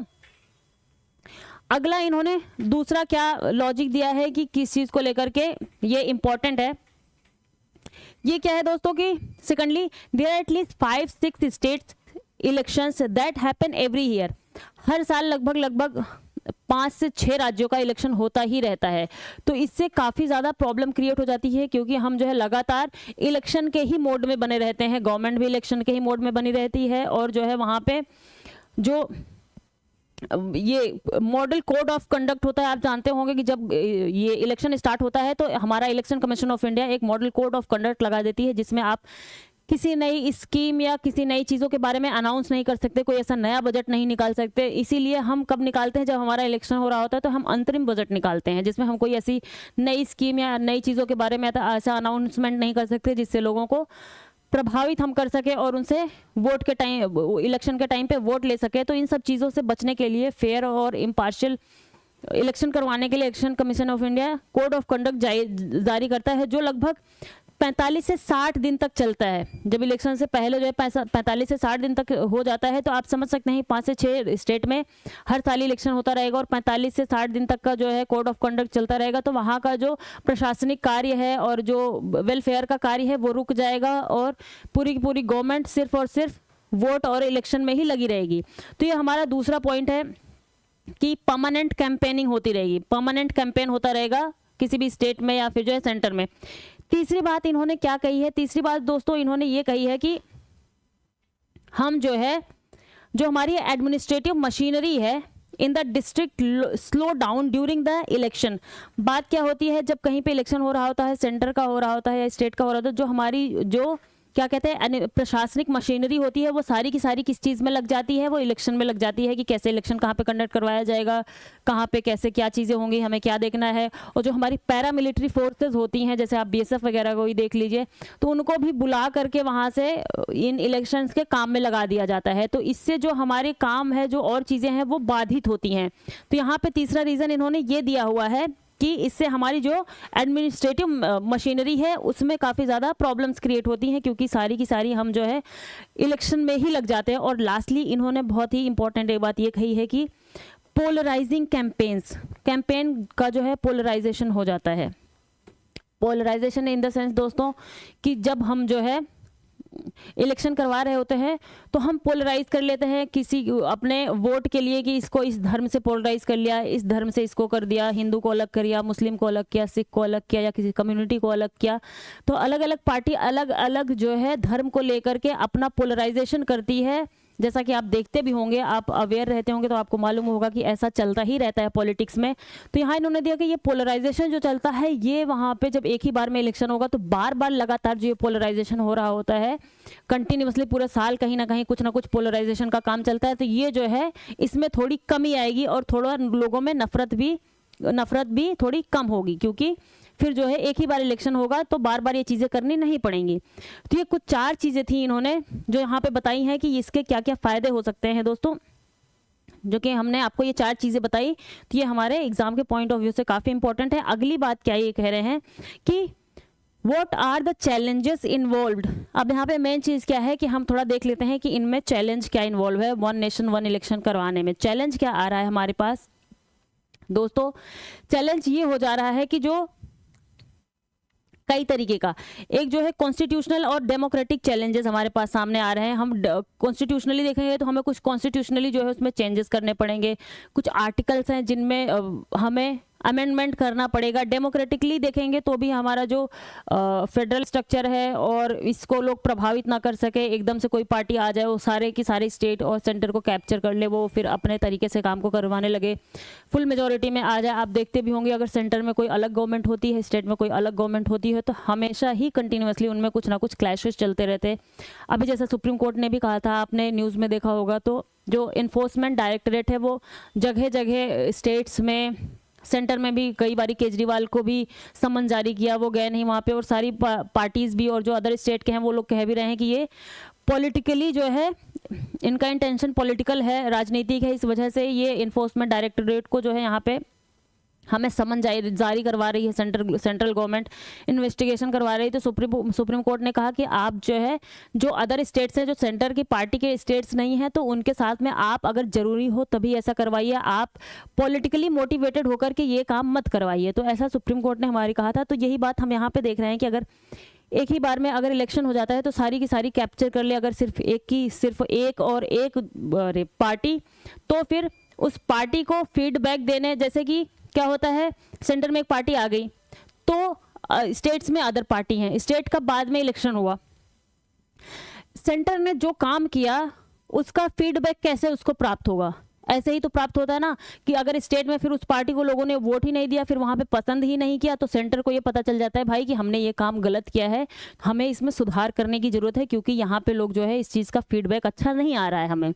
लेकिन अगर एक ही बार में एक ही पार्टी का हर जगह कब्जा हो जाएगा तो वो फीडबैक मिलने की संभावना खत्म हो जाएगी, क्योंकि 5 साल तक सारी की सारी चलती रहेगी और कोई प्रॉब्लम नहीं क्रिएट होगी। तो वो उनका जैसा मन करेगा वैसे लॉज और कानून बनाएंगे, वो उस तरीके से इंप्लीमेंट करेंगे 5 साल के लिए। तो दोस्तों यहाँ पे यही बात की, India is a federal country, हम एक संघीय राज्य हैं, हम फेडरल कंट्री है, और फेडरल कंट्री होना हमारा एक बेसिक स्ट्रक्चर का पार्ट है हमारे कॉन्स्टिट्यूशन का। तो यहाँ पे कहा जा रहा है various states have their own unique set of issues, हर राज्य के अलग अलग यूनिक समस्याएं हैं, अलग अलग तरीके की उनकी प्रॉब्लम्स हैं, क्योंकि आप देखेंगे कि कोई राज्य किसी धर्म से ज़्यादा धर्म के लोग वहाँ पे रहते हैं, या किसी कोस्टल एरियाज में है, या फिर कुछ ऐसी चीज़ें हो सकती हैं, उसकी अलग अपनी प्रॉब्लम्स हो सकती हैं यूनिक तरीके की। आप मणिपुर वगैरह में देख लेंगे, वहाँ पे एथनिक प्रॉब्लम अलग चल रही है, तो इस हिसाब से गवर्नमेंट को वहाँ पे एक्शंस लेने पड़ेंगे। तो ये कहा जा रहा है कि हर जगह अलग अलग प्रॉब्लम्स, अलग अलग इशूज़ हैं, तो उसको देख करके, जो कि एक राज्य से दूसरे राज्य के बहुत अलग अलग हैं, तो उसको देख करके हम जो है इस चीज़ में हमारी प्रॉब्लम क्रिएट हो सकती है कि हम साथ में इलेक्शन करवाएं। तो ठीक है दोस्तों, तो इसके आगे की जो चीज़ें हैं वो हम देखते हैं कि देखिए, the union and state governments have their respective powers and responsibilities toward the electorate as per the division of power under the constitution। Constitution division of power करता है, जिसमें स्टेट का और सेंटर का अलग अलग पावर दिया गया है, चाहे वो इलेक्शन से संबंधित हो और सारी चीज़ों से लेकर के, और किसी रिस्पॉन्सिबिलिटी या जिम्मेदारी से संबंधित लेकर हो। तो यहाँ पे ये कहा जा रहा है कि अलग अलग होगा है, तो अगर सेंटर ही करवा देगी सारी की सारी चीज़ें, तो ये हमारे कॉन्स्टिट्यूशन का एक तरीके से उल्लंघन हो जाएगा। तो यहाँ पे चीज़ कही जा रही है। और दोस्तों, national political parties would have a significant advantage over regional parties. जो नेशनल पार्टीज होंगी एक ही बार में, उनकी पूरी की पूरी जो स्थानीय पार्टी होंगी, जो छोटी छोटी पार्टियों से, उनको वो एक तरीके से ओवरलैप कर लेंगी, एक तरीके से ढक देंगी, सिर्फ और सिर्फ लोगों को सेंटर की ही पार्टी दिखाई देगी, उस टाइम पे उनको अपनी रीजनल पार्टी नहीं दिखाई देगी। जैसे आप देखते होंगे कि जब सेंटर में कोई भी लहर चलती है किसी, चाहे वो पर्सन की हो, किसी पार्टी की हो, तो वो स्टेट में लोग, स्टेट के वहाँ पे कौन लोग वहाँ पे खड़े हैं उनको देख करके वोट नहीं देते, वो फिर वोट देते हैं सेंटर में कौन है उनको देख करके। तो यहाँ पे यही कहा जा रहा है कि अगर ऐसा होगा तो फिर जो है पूरी की पूरी जो छोटी मोटी पार्टियां हैं वो उनको जो है ओवरलैप कर लेगी, ये हमारी डेमोक्रेसी के लिए अच्छा नहीं होगा। ठीक है दोस्तों, अगर हम साथ में ऐसा इलेक्शन करवाएंगे तो। ठीक दोस्तों, और हम देखते हैं this would be detrimental to the federal spirit of our country which has been declared a basic structure of the constitution. और हमारे फेडरल स्ट्रक्चर के लिए, फेडरल स्पिरिट जो है हमारी, उसके लिए भी ये प्रॉब्लमेटिक होगा, जो कि हमारा बेसिक स्ट्रक्चर है। ठीक है दोस्तों।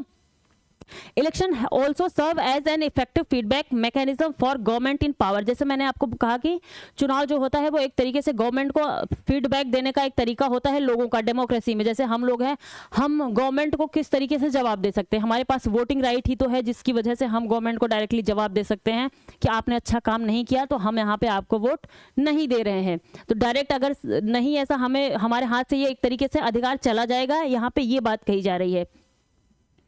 There have been, ठीक है दोस्तों, there have been many policies that have been initiated by various central and state governments in the past due to such electoral feedback। ठीक है, बहुत से स्टेट और सेंटर की पॉलिसीज में चेंजेस किए गए हैं और चीज़ों को किया गया है इस वजह से कि लोगों ने जो है अपना फीडबैक इस तरीके से इलेक्शन के माध्यम से, वोटिंग राइट के माध्यम से दिया है। ठीक है दोस्तों।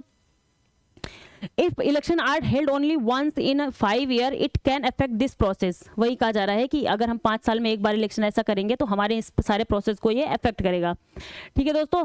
तो आगे चलते हैं, हम देखते हैं कि जो हमारा कॉन्स्टिट्यूशनल अमेंडमेंट है, कॉन्स्टिट्यूशनल, देखिए, constitutional polls will also require constitutional amendment. India is a parliamentary democracy. हम क्या हैं? हम एक संसदीय लोकतंत्र हैं। संसदात्मक लोकतंत्र में क्या होता है कि कोई भी एक जो मेजॉरिटी की पार्टी होती है वो लोकसभा में जा करके अपना मेजॉरिटी सिद्ध करती है, जब इलेक्शन के माध्यम से वहाँ पे फिर जो है वो अपना गवर्नमेंट बनाती है, सरकार बनाती है।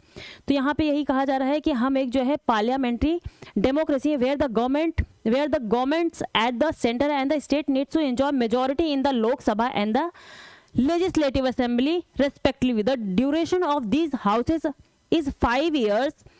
It may be dissolved earlier if the party or coalition in power loses majority. Problem यहाँ पे ये यही कही जा रही है, जैसा पहले भी ये प्रॉब्लम यहाँ पे हो चुकी है, जब हमने बताया कि 4 बारी जो स्टार्टिंग में साइमल्टेनियसली इलेक्शन कराए गए तो वहाँ पे भी वही प्रॉब्लम हो रही थी। और यहाँ पे भी यही बताया जा रहा है कि अगर हम एक बार में इलेक्शन करवा देते हैं और बीच में अगर डिसॉल्व हो जाती है, भंग हो जाती है, चाहे हमारी लोकसभा या किसी राज्य की विधानसभा, आप देखते होंगे कि अलग अलग, अभी रिसेंट की न्यूज़ है, आप देख रहे हैं कि बिहार में कैसे तख्ता पलट हो रहा है, बार बार नीतीश कुमार कैसे वहाँ की विधानसभा को भंग करके फिर जो है नई सरकार बना रहे हैं, फिर मेजोरिटी दे रहे हैं। तो ये सारी चीज़ें हैं कि इनकी वजह से फिर हम आगे क्या करेंगे कि अगर जो हमारा अभी का, मान लीजिए हमने 2 साल पूरा कर लिया, किसी सेंटर में पूरा कर लिया या स्टेट में पूरा कर लिया, और फिर वहाँ पे हमारी जो लोकसभा भंग हो गई है, सेंटर स्टेट की भंग हो गई, तो क्या हम पूरे अगले 5 साल के लिए गवर्नमेंट बनाएंगे या हम उतने ही टर्म के लिए गवर्नमेंट बनाएंगे जितने टर्म के लिए? तो अगर ये साइमल्टेनियस इलेक्शन करवाया जाएगा तो ये चीज़ों की प्रॉब्लम काफ़ी ज़्यादा क्रिएट हो जाएगी, हमारे कॉन्स्टिट्यूशन को लेकर के भी वहाँ पे चेंजेस करने पड़ेंगे हमें। ठीक है दोस्तों। coalition in power loses majority and no alternative government can be formed. It may also be dissolved prematurely by the council of ministers in 3 तरीके से हम, जो हमारी पार्लियामेंट्री डेमोक्रेसी होती है वो 3 तरीके से डिसॉल्व हो जाती है। एक तो जब हमारी जो सरकार होती है वो अपना विश्वास मत खो देती है, जो हमारी एग्जीक्यूटिव होती है वो लेजिस्लेचर में, पार्लियामेंट में, संसद में अपना विश्वास खो देती है, मतलब कि उसके पास उतने मेंबर्स नहीं रह जाते जितना गवर्नमेंट बनाने के लिए चाहिए होता है, तो फिर वो हमारी लोकसभा भंग हो जाती है। दूसरी जो काउंसिल ऑफ मिनिस्टर्स होती है, जो मंत्री परिषद होती है हमारी, वो भी जो है हमारी लोकसभा को भंग कर सकती है। ठीक है दोस्तों। और एक सिचुएशन ये है कि 356 जब आर्टिकल 356 राष्ट्रपति का शासन लागू होता है तो भी हमारी जो है लोकसभा, जो राज्य या तो राज्य की विधानसभा होती है रेस्पेक्टिव स्टेट की, वो भी भंग हो जाती है। तो यहाँ पे ये सारे इश्यूज इन्वॉल्व किए हुए हैं कि अभी ऐसा ये प्रोसेस काम करता है। तो इन सारी चीज़ों को हम, अगर हम लगातार साथ में इलेक्शन करवाएंगे तो इन सारे प्रॉब्लम्स को हम कैसे सॉल्व करेंगे, क्योंकि बीच बीच में ये चीज़ें होती हैं। तो इसके लिए इस आर्टिकल में बताया गया है कि हमें कुछ ऐसे 5 आर्टिकल्स हैं, 4 से 5 आर्टिकल है जिनमें हमें संशोधन करने की आवश्यकता पड़ेगी। वो आर्टिकल कौन कौन से हैं दोस्तों? ये आर्टिकल हैं आपके article 83, article 85, article 172 and article 174। ठीक, that deal with the duration and dissolution of Lok Sabha. This is a very important line, ये क्वेश्चन बन सकता है प्रीलिम्स का भी दोस्तों। Constitutional amendment to article 83, article 83, article 85, article 172 172 और आर्टिकल 174 174 जो है ये किस चीज़ से डील करता है? ये हमारा जो आर्टिकल है, ये आर्टिकल हमारा डील करते हैं डिसोल्यूशन ऑफ लोकसभा, लोकसभा के भंग होने, और जो हमारी विधानसभाएं हैं, राज्य की विधानसभाएं, उनके भंग होने बनने, इनसे जो है ये हमारे चारों आर्टिकल संबंधित हैं। तो हमसे क्वेश्चन पूछा जा सकता है कि ये आर्टिकल किस चीज़ से संबंधित है। अगर ये जो है काफ़ी ज़्यादा न्यूज़ में चल रहा है वन नेशन वन इलेक्शन का हमारा मैटर, तो इससे जो है क्वेश्चन इस तरीके से बनाया जा सकता है। ठीक है दोस्तों, और हमारा जो आर्टिकल 356 है, आप जानते हैं 352, 356 और 360। आपको 352 और 352, 360 के बारे में एक बार ही देखना है कि वो क्या है। 356 क्या है आपका, राष्ट्रपति शासन बोलता है, इसको हम राष्ट्रपति शासन बोलते हैं। 356 में भी हमें सुधार करने की, कॉन्स्टिट्यूशनल अमेंडमेंट करने की आवश्यकता पड़ेगी। और आगे कुछ रिकमेंडेशंस दिए हैं हमारे लॉ कमीशन ने और जो है पार्लियामेंट्री स्टैंडिंग कमेटी ने, तो उन रिकमेंडेशंस को हम देख लेते हैं। उन्होंने कुछ इसको यहाँ पे आर्टिकल में बहुत शॉर्ट फॉर्म में बताया गया कि क्या क्या रिकमेंडेशंस है जो हम फॉलो कर सकते हैं और हमें क्या करना चाहिए आगे, हम वो देखेंगे। तो हम इसको जल्दी से देख लेते हैं। देखिए इन्होंने क्या बताया, the reports of law commission ने और the parliamentary standing committee on personnel public grievances law and justice 2015 की। ठीक है दोस्तों, और the law commission had also submitted a draft report इन 2018। जो हमारा लॉ कमीशन है, उन्होंने 2018 में एक रिपोर्ट, ड्राफ्ट रिपोर्ट दिया था गवर्नमेंट को। उसमें उन्होंने क्या रिकमेंडेशंस, क्या सिफारिशें की थी, सिफारिशें क्या की थी, शॉर्ट में यहाँ पे बताया गया है। पहली सिफारिश क्या थी, the elections to the Lok Sabha had end nearly half of the state. इन्होंने, इनकी पहली रिकमेंडेशन क्या थी, जो लोकसभा है उसका और जो स्टेट्स हैं सारे के सारे, उनमें से आधे स्टेट का हम जो है एक बारी में इलेक्शन करवा लें। जैसे अभी होने वाला इलेक्शन मान लो मई में, तो यहाँ पे हम क्या कर सकते हैं, सेंटर का और आधे के आधे राज्यों का साथ में इलेक्शन करवा ले। फिर 2.5 साल बाद हम क्या करें, जो आधे बचे हैं उनका इलेक्शन करवा ले। तो इससे जो है ये प्रॉब्लम को हम थोड़ा सॉल्व करने के उसमें आ जाएंगे। तो इनकी पहली रिकमेंडेशंस ये थी दोस्तों, ठीक है। और दूसरी पहले में क्या है, दिस विल रिक्वायर कर्टेलिंग और एक्सटेंडिंग, यही बात कहना है कि इसके लिए हमें क्या होगा कि अभी प्रेजेंट में जो सारी की सारी विधानसभाएं चल रही हैं, उनकी जो अभी जो टेन्योर चल रहा है उसको फिर हमें कट करने की ज़रूरत पड़ेगी अगर हम तुरंत ही लागू करना चाहते हैं। जैसे आपने देखा होगा कि अभी अभी कुछ स्टेट में गवर्नमेंट का फॉर्मेशन हुआ है और कुछ स्टेट्स में अभी 1-2 साल पहले हुआ है, तो उनके जो है टेन्योर को हमें अभी के अभी समाप्त करना पड़ेगा। उसके लिए हमें अलग से अमेंडमेंट करना पड़ेगा। ये कह रहे हैं, इनका पहला रिकमेंडेशन था। दूसरा रिकमेंडेशन इनका क्या है, any no confidence motion in should be mandatorily accompanied by a confidence motion. इनका कहना है कि कोई भी नो कॉन्फिडेंस मोशन जब आएगा हमारे लोकसभा में, क्या होता है कि अदर पार्टी या फिर जो है जो हमारा लोकसभा होता है उसमें जब हमारी सरकार विश्वास खो देती है अपना, उसके पास उतने मेंबर्स नहीं रह जाते जितने की ज़रूरी होते हैं गवर्नमेंट फॉर्मेशन के लिए, तो आता है हमारा अविश्वास प्रस्ताव, जिसके माध्यम से सारी की सारी हमारी सरकार को हटा दिया जाता है और हमारी लोकसभा भंग कर दी जाती है। तो यहाँ पे दूसरा जो है इन्होंने रिकमेंडेशन क्या किया कि नो कॉन्फिडेंस मोशन तभी आना चाहिए जब कोई एक कॉन्फिडेंस मोशन आपके साथ में तैयार हो। मतलब कि आप कॉन्फिडेंस मोशन लेकर के आओ, कोई अदर पार्टी हो या दूसरा कोई हो, दूसरी पार्टी हो, वो आकर के कहे कि मेरे पास पूरा का पूरा कॉन्फिडेंस है, यहाँ पे हम यहाँ पे सरकार बनाएंगे, तो दूसरी पार्टी वहाँ से जाए और जो दूसरी पार्टी आएगी वहाँ पे वो बस रिमेनिंग ईयर्स के लिए, जितने साल मतलब 5 साल जितने पूरे होने में बचे हैं, बस उतने ही ईयर के लिए वहां पे वो एज अ गवर्नमेंट का फॉर्मेशन करके काम करेगी। तो दूसरा रिकमेंडेशन इनका ये था। ठीक है दोस्तों, और फिर इन्होंने एक रिकमेंडेशन और दी, तीसरा रिकमेंडेशन, हाँ, if for any unavoidable reason the Lok Sabha or State Assembly is to be dissolved prematurely the duration of the newly, हाँ ये दोस्तों मैंने आपको बी का पूरा बता दिया। अब हम इनका तीसरा रिकमेंडेशन देख लेते हैं। तीसरा रिकमेंडेशन भी क्या है, तीसरा the by elections necessitated by death. जो बाई इलेक्शंस होते हैं, जो बाई पोल होते हैं हमारे यहाँ पे, कि बाई पोल्स कैसे होते हैं, कोई सांसद हो गया, उसकी डेथ हो गई अचानक से, तो वहाँ पे सीट खाली हो गई तो उसका इलेक्शन करवाना पड़ता है हमारे इलेक्शन कमीशन को। दूसरी चीज़ क्या हो गई कि अगर डिस्क्वालीफाई हो गया किसी चीज़ को लेकर के, या उस पर कोई केस ऐसा चल गया अजीब तरीके का, वहाँ से डिस्क्वालीफाई करना पड़ा उसको, तो फिर उसको इलेक्शन करवाना पड़ जाएगा।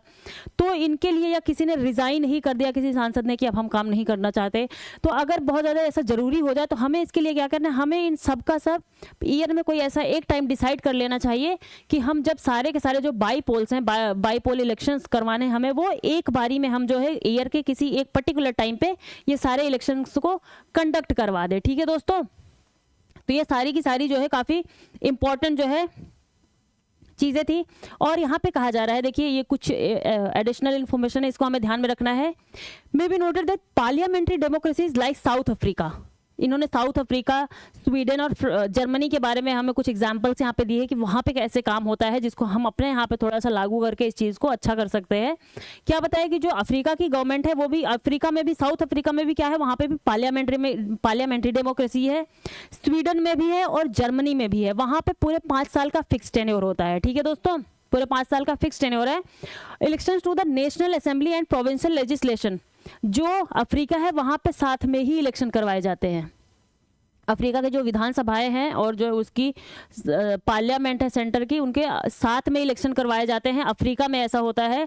और दूसरी बात कह रहे हैं कि with the president of the country being elected by the national assembly। ठीक है दोस्तों, the prime minister of Sweden and the chancellor of Germany are elected by their respective legislatures every 4 years। जो जर्मनी और Sweden में, वहां पे उनका कार्यकाल क्या होता है दोस्तों, 4 साल का कार्यकाल है। ठीक है, और कहा जा रहा है कि a lack of confidence against the German chancellor can be moved only by electing a successor।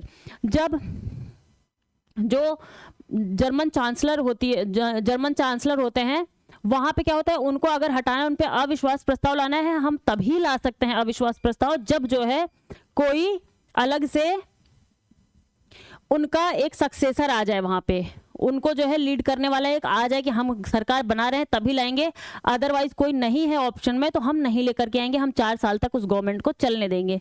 ये कहाँ पे होता है आपका, जर्मन में। वहां पे जर्मन जैसे हमारे यहाँ पे प्राइम मिनिस्टर होते हैं, जर्मन में वैसे उनको चांसलर बोलते हैं, जो वहां पे हेड होते हैं जर्मनी में। ठीक है दोस्तों, तो ये जो है साउथ अफ्रीका, स्वीडन, जर्मनी, इसके बारे में यहाँ पे बताया गया कि वहां पे कैसे काम होता है। तो हमें वहां से थोड़ा सा जो है कुछ सीखने की जरूरत है, देखेंगे तो हमारे लिए वहां से कुछ सॉल्यूशन निकल सकता है। और अगली बात इन्होंने क्या कही है कि what can be an ideal solution, हमारे लिए एक आइडियल सॉल्यूशन जो है क्या हो सकता है वन नेशन वन इलेक्शन का, साइमल्टेनियस इलेक्शन का। यहाँ पे इनका जो है आइडियल सॉल्यूशन इन्होंने क्या बताया है, इन्होंने खुद ही इस आर्टिकल में ये बताया हुआ है कि लोकसभा इलेक्शन इन, जैसे ये बताया गया है दोस्तों की जो लोकसभा इलेक्शन है, जो यहाँ पे ये कमीशन ने कुछ रिकमेंडेशंस की थी, ड्राफ्ट रिपोर्ट दी थी लॉ कमीशन ने, तो उसको ही इन्होंने फॉलो करने की बात कही है कि जैसे Lok Sabha election in 1 cycle and all states assembly elections in another cycle after 2.5 years। तो वही बात कह रहे हैं कि हम इसका सोल्यूशन यही है कि लोकसभा का हम एक साइकिल में इलेक्शन करवा लें, बाकी जो स्टेट्स हैं, स्टेट असेंबली हैं, उनका हम 2.5 साल में एक ही बार में सारे स्टेट्स का इलेक्शन करवा लें। एक बार सेंटर का हो गया और 2.5 साल बाद जो है सारे के सारे स्टेट्स का हो गया। तो यहाँ पे ये एक जो है ये बता रहे हैं कि ये एक सॉल्यूशन हो सकता है इसके लिए। लेकिन हमें सारी की सारी जो पार्टीज हैं और जो राजनीतिक दल हैं उनका कंसेंसस चाहिए होगा, उनकी सहमति चाहिए होगी, क्योंकि बिना सबकी सहमति के जो है वन नेशन वन इलेक्शन का काम हम आगे नहीं बढ़ा सकते दोस्तों। और यहाँ पे ये कहा जा रहा है कि अगर प्रीमेच्योर जब रिमाइंडर पीरियड, ये देखिए, the duration of the newly constituted houses being only for the reminder period in case of permanent premature dissolution and the clubbing of by elections to be held once every year. तो ये सारी चीज़ें यही जो 18वें commission ने कही थी उसको इन्होंने आइडियल सॉल्यूशन में दिया है कि अगर जो है कोई प्रीमेच्योर हमारे स्टेट में या सेंटर में भंग भी हो जाती है हमारी असेंबली या हमारी लोकसभा, तो उसमें जो अगली गवर्नमेंट होनी चाहिए वो बस आगे के जितने टाइम बचा है 5 साल पूरे होने में, बस उतने ही टाइम के लिए रिमाइंडेड टाइम के लिए ही उस गवर्नमेंट का इलेक्शन होना चाहिए और फिर जो है अगले इलेक्शन की तरफ हमें आगे बढ़ जाना चाहिए। तो इसी तरीके से हम इस चीज़ को सॉल्व कर पाएंगे और इसके लिए हमें सारी की सारी पार्टीज और इन सबको जो है साथ में लेकर के अपना एक कंसेंसस, एक सहमति बनानी पड़ेगी, फिर हम जा करके अभी अगर हम करना चाहें, if all democratic and federal principles, if all political parties are taken into confidence, this may be achieved over the next decade and continued therefore। अब जो है अगर सारी की सारी पार्टीज एक साथ में आ जाए, सब कुछ हो जाए, तो हम अगले नेक्स्ट डिकेड से, अगले दशक से जो है इसको हम स्टार्ट कर सकते हैं और आगे तक चला सकते हैं। अभी के लिए तो हमें तुरंत लागू करना प्रॉब्लमेटिक हो जाएगा। यहाँ पे इन्होंने ये चार्ट दे रखा है कि किस स्टेट की कौन सी गवर्नमेंट जो है कब इलेक्ट हुई थी और वो कब तक चलेगी, अभी उनका टर्म कब तक चलेगा और नंबर ऑफ मंथ्स उनको कितने हुए हैं, जितने पे अगर हम अभी डिसॉल्व करते हैं तो उनको जो है वहाँ से हटाना पड़ जाएगा। ठीक है दोस्तों, और यहाँ पे सीट्स के बारे में बात की जा रही है कि लोकसभा और इनकी खुद की असेंबली में कितनी सीट्स हैं। तो मैं यहाँ पे कुछ ऐसी सीट्स के बारे में अभी आपको बता देती हूँ जो कि हमारे आने वाले एग्जाम है उनके लिए, जैसे आपका उत्तर प्रदेश का है, आपका MP PCS है, हरियाणा है, तो यहाँ पे आपने फॉर्म वगैरह भर रखा होगा, तो वहाँ की सीट्स के बारे में मैं आपको बता देती हूँ एक बारी। बिहार का देखिए, बिहार भी न्यूज़ में चल रहा है, तो वो भी मैं आपको बता दे रही हूँ। बिहार में जो लोकसभा की सीट है वो कितनी है आपकी, वो है आपकी 40। असेंबली सीट्स कितनी है, वहाँ की जो राज्य विधानसभा है उसकी सीट कितनी है, 243 सीट है बिहार में। ठीक है दोस्तों, अब ये अर्बन लोकल वार्ड्स और इलेक्टेड पंचायत रिप्रेजेंटेटिव्स तो यहाँ पे ये छोड़ दीजिए, जो मेन है मैं वो आपको बता रही हूँ। और MP में क्या है, 29 सीटें हैं लोकसभा की MP की, ठीक है, और 230 सीट इनकी जो है राज्य विधानसभा में है। ठीक है दोस्तों, और यहाँ पे हम देख लेते हैं हमारा उत्तर प्रदेश कहाँ गया, UP पहले ही नंबर पे है, 80 सीट है। आप समझ रहे हैं 80 सीट, इसीलिए UP का इलेक्शन कितना ज़्यादा इंपॉर्टेंट हो जाता है गवर्नमेंट के लिए, कि डायरेक्टली 80 सीट कहाँ से आती है आपके लोकसभा की, वो आती है आपके उत्तर प्रदेश से। इसलिए UP पे बहुत ज़्यादा फोकस करती है कोई भी सेंटर में अगर गवर्नमेंट होती है इलेक्शन के टाइम पे। ठीक है दोस्तों, तो UP का बता दिया आपको, MP का बता दिया, बिहार का बता दिया आपको। तो ये जो मेन अभी एग्जाम होने वाले हैं आपके, वो मैंने आपको वहाँ पे बता दिया कि कौन कौन सी स्टेट असेंबली है और वहाँ पे कौन कौन सी कितने लोकसभा में सीट्स हैं। तो ये रहा पूरा का पूरा आपका आज का ये आर्टिकल। ये बहुत ही इंपॉर्टेंट आर्टिकल था, इसमें चाहे जो भी चीज़ें दी गई थी वो मैंने आपको जो यहाँ पे डिस्कस करी थी, ये सारी की सारी चीज़ें आपको हमारे एग्जाम के पॉइंट ऑफ व्यू से बहुत इंपॉर्टेंट थी। तो अब जल्दी से आगे के थोड़े बहुत आर्टिकल्स हैं उनको हम देख लेते हैं। यहाँ पे क्या है, जो सिटीजनशिप अमेंडमेंट एक्ट है हमारा, CAA सिटीजनशिप अमेंडमेंट एक्ट 2018-19 से बहुत ज़्यादा न्यूज़ में ये चल रहा था दोस्तों। तो वो इन्होंने अभी बोला है, जो मिनिस्टर हैं शांतनु ठाकुर, इन्होंने बोला है कि हम अब जो है एक वीक में इसको इम्प्लीमेंट करने की सोच रहे हैं, एक वीक में हम इसको इम्प्लीमेंट कर देंगे। तो बात क्या है, 2019 में हम लेकर के आए थे सिटीजनशिप अमेंडमेंट एक्ट। इसके बारे में थोड़ा सा इन्फॉर्मेशन मैं यहाँ पे बता देती हूँ, न्यूज़ में आया है तो हम जान लेते हैं कि एक चीज़ क्या थी कि 2019 में हम इसको पार्लियामेंट में लेकर के आए थे और पास बाय पार्लियामेंट इन दिसंबर 2019। और 2019 में पार्लियामेंट ने जो है हमारे सिटीजनशिप अमेंडमेंट एक्ट को पास कर दिया था। और इसमें थी क्या चीज़ें, it seeks grant Indian citizens to Hindu, ये कुछ Hindu, Sikh, Jain, Buddhist, Parsis and Christians, 1 2 3 4 5 6 धर्म के लोगों को। 6 धर्म कौन कौन से हैं दोस्तों, हिंदू हैं, सिख हैं, जैन हैं, बुद्धिस्ट हैं, पारसी हैं और क्रिश्चियंस हैं। इनको 3 कंट्रीज से, 3 कंट्रीज कौन सी हैं, आपका हो गया बांग्लादेश, आपका हो गया पाकिस्तान और आपका हो गया अफगानिस्तान। ठीक है, वहां से ये अगर इतने धर्म के, इतने कम्युनिटी के लोग वहां से अगर 2014 के पहले, दिसंबर 2014 के पहले आए थे, तो उनको हम जो है यहाँ के सिटीजनशिप देने के बारे में बात करते हैं, हमारा ये सिटीजनशिप अमेंडमेंट एक्ट। तो ये चीज़ें हैं।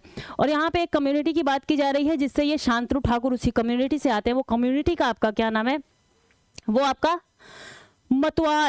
मतवाज। देखिए मैं इसके प्रोनाउंसिएशन में बहुत ज़्यादा श्योर नहीं हूँ दोस्तों, तो मैं इसको लिख दे रही हूँ यहाँ पे, मतवाज।